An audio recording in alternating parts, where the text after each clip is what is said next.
Here with Jordan Lorenz to preview the 2020 Concordia Cross Country season. As we sit here, I know everyone's had a chance to get a couple weeks in of training and practice together.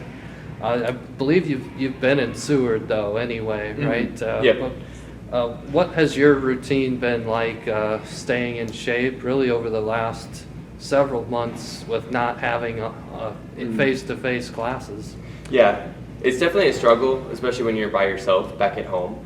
But the hardest part is getting up like in the wee hours of the morning, just trying to get to work, trying to juggle with your family and then running as well. And so getting up and just trying to push yourself to do that, knowing that you're going to benefit the team in the end, is something that really helps out. We go back a little bit to the spring season. I know a lot of athletes kind of had to deal with maybe a little bit of that shock of not having a season, like not having outdoor track. How did you kind of come to grips with that and move on, I guess? You know, it's a funny question, but like it was just one of those things. I just kind of went with the flow on it. It wasn't, yes, it sucks because I would really love to be able to have an outdoor season. But in the end, I know that God's got a plan for us, and I think that it's just going to benefit us to just keep moving on, even though it happened. I would love to have an outdoor season, and I hope that we continue to have seasons this year. And I'm just looking forward to the future and not really looking back on the past on that one.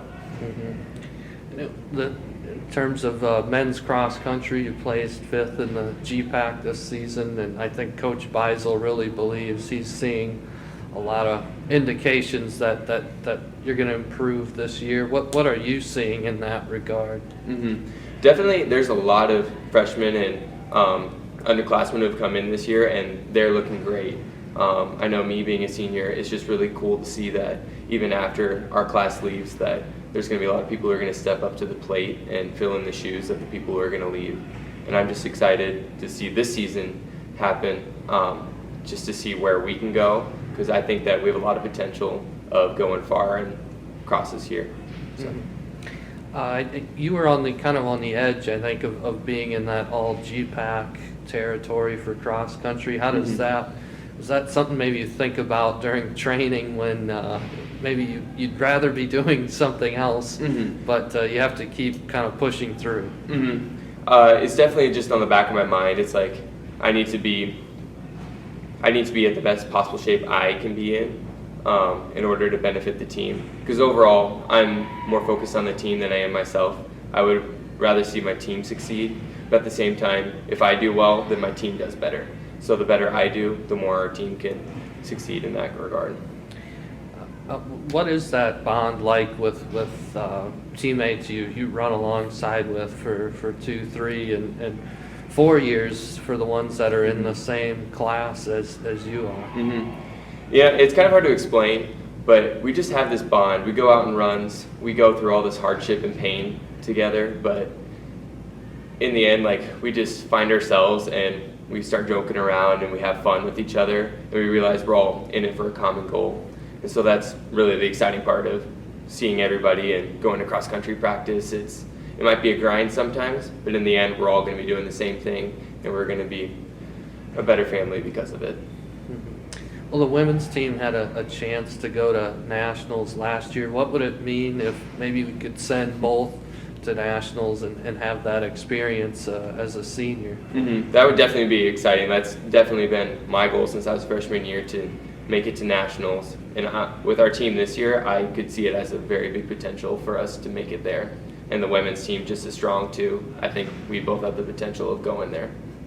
Have you thought about what it would be like at all with the way nationals is set up now? I think we're scheduled to host an outdoor track meet that same time cross country nationals now are scheduled. Have you thought about what that would be like at that time? I mean, it'll definitely be interesting, but I think for right now, I'm just focused on getting through at least conference for right now for cross country, and then honestly, with everything going on, it'll just be a bridge that we have to cross later on, and probably have to juggle a lot more things at that moment in time. But honestly, cross country right now is the focus instead of just going all the way there. I know your future as a teacher, as you've mentioned. So what is that adjustment for you like, doing student teaching and still trying to be at your best running wise? Well, it definitely requires very early mornings, and so there's been some days where I have to run by myself, which I mean isn't the worst thing in the world, but at the same time it's just a lot of time management. I got to be able to plan out my days and figure out when I need to do this and when I need to run, fit in lesson plans, and it's a lot of juggling, but I think it'll make me better for the future in being able to juggle my own classroom one day. I'm trying to ask this particular question of more people, but what if you had to pick like a musical act or a singer to play in Bulldog Stadium and fill it up, if we were able to pack it with fans? Just any musical singer? Yes. Interesting. I think it'd be cool to have, like, if we could do it, Linkin Park could be one of mine that I always want to see, or One Republic is another band that I like too. So Right. I think we could fill the place with that. All right.